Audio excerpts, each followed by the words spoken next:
ከብዙ ጊዜ በፊት ይህ ዓለም ዛሬ ላይ ከምናውቀው ዓለም በጣም የተለየ ዓለም ነበር። ሰዎች እርስ በእርሳቸው ደግ እና ቸር መሆንን ረሱ። ደግ እና ቸር በመሆን ፋንታ ሰዎች ራስ ወዳድና ክፉ መሆንን መረጡ። ዓለምንም የሐዘንና የጨለማ ቦታ አድርገዋት ነበር። ነገር ግን እግዚአብሔር ሁሉን ይመለከት ነበር። ነገሮች እንዴት እንደተበላሹ አየና በጣም አዘነ። ነገር ግን በዚያ ኃጢአተኛ ዓለም መካከል ከሌሎቹ የተለየ አንድ ሰው ነበረ። ስሙ ኖህ ነበር። ኖህ ከሌሎቹ ሰዎች በሙሉ የተለየ ነበር። ኖህ ደግና ቤተሰቡን የሚወድ ሰው ነበር። ሁልጊዜም ትክክለኛውን ነገር ለማድረግ ይሞክር ነበር። ኖህ መልካም ሰው ስለነበረ እግዚአብሔር ኖህን ተመለከተው። አንድ ቀን እግዚአብሔር ኖህን ተናገረው። ዓለምን በታላቅ ጎርፍ የማጥፋት ዕቅድ እንዳለው ነገረው። ነገር ግን ኖህ ቀና ሰው ስለነበረ እግዚአብሔር እርሱንና ቤተሰቡን ለመጠበቅ ፈለገ። እግዚአብሔር ለኖህ ልዩ ትእዛዝን ሰጠው። ትልቅ መርከብን እንዲሠራ አዘዘው። ኖህ የሚሠራው መርከብ እንደ ማንኛውም ዓይነት ትንሽ ጀልባ አልነበረም። ኖህንና ቤተሰቡን እንዲሁም ዓለም ላይ ካሉት እንስሳት መካከል ከየአይነቱ ሁለት እንስሳትን ሊይዝ የሚችል ግዙፍ መርከብ መሆን ነበረበት። ኖህ የታዘዘውን መርከብ መሥራት ጀመረ። በዙሪያው ያሉ ሰዎች ግን ለምን እንደሚሠራው አላስተዋሉም ነበር። በእርሱ ላይ መሳለቅ ጀመሩ። ሞኝ እንደሆነ አሰቡ። ኖህ ግን ሐሳቡን አልቀየረም። እግዚአብሔርን አመነ እና መርከቡን መገንባቱን ቀጠለ። መርከቡ ከተሠራ በኋላ አስገራሚ ነገር ሆነ። እንስሳት ሁለት በመሆን ወደ መርከቡ መግባት ጀመሩ። አንበሶች፣ ዝሆኖች፣ ቀጭኔዎች እንዲሁም ጥቃቅን ነፍሳቶች ሁሉ ሳይቀሩ ወደ ግዙፏ መርከብ መግባት ጀመሩ። እግዚአብሔር እንደተናገረው በዓለም ላይ ከነበሩ እንስሳት እያንዳንዱ ከየአይነቱ ሁለት መጡ። ኖህና ቤተሰቡ የመጡት እንስሳት ስፍራቸውን እንዲያገኙ አገዟቸው።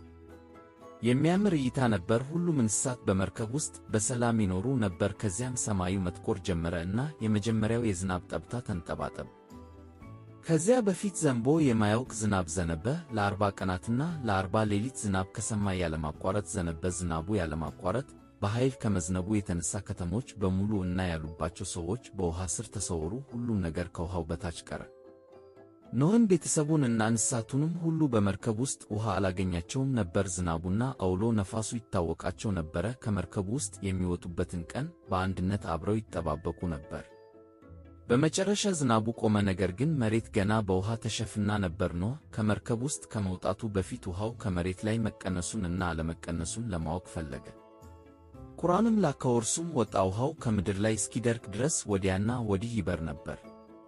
እርግብንም ውሃው ከምድር ፊት ቀልሎ እንደሆነ እንድታይ ከእርሱ ዘንድ ላካት። ነገር ግን እርግቧ እግሯን የምታሰርፍበት ስፍራ አላገኘችም። ወደ እርሱም ወደ መርከቡ ተመለሰች። እርግብንም እንደገና ላካት። ወደ እርሱ ተመለሰች። በአፏም እነሆ የለመለመ የወይራ ቅጠል ይዛ ነበር። ኖህም ከምድር ላይ ውሃ እንደ ቀለለ አወቀ።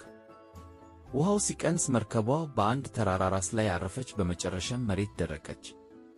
ኖህና ቤተሰቡ እንዲሁም እንስሳቱ ሁሉ የመርከቡን ደጅ ከፍተው ከረጅም ጊዜ በኋላ ወደ እርጥቡ እና ጭቃማው መሬት ወጡ። እግራቸውን ዘረጉ። የውጭውን አየሩ በጥልቀት ሳቡ። ዓለም ንጹሕ እና አዲስ ልክ ታሪክ ሊጻፍበት እንደተዘጋጀ ባዶ ወረቀት ሆነች። አበቦች መፍካት ጀመሩ። ዛፎችም እንደገና ረጅምና አረንጓዴ ሆነው ማደግ ጀመሩ። ኖህና ቤተሰቡ በአዲሱ መሬት ላይ ሲቆሙ እግዚአብሔር ኖህን እንደገና ተናገረው። በጣም ልዩ የሆነ ቃል ኪዳን ገባለት። በድጋሚ ዓለምን በሙሉ በውሃ እንደማያጠፋት እግዚአብሔር ለኖህ ቃል ገባለት። ለቃል ኪዳኑም ምልክት ይሆን ዘንድ በሰማይ ላይ ቀስተ ደመናን አኖረ። ቀስተ ደመና ደማቅ እና ባለ ብዙ ቀለም ነበረ። ቀስተ ደመና እግዚአብሔር ለፍጥረታት በሙሉ ያለውን ፍቅር የሚያሳይ ምልክት ነው።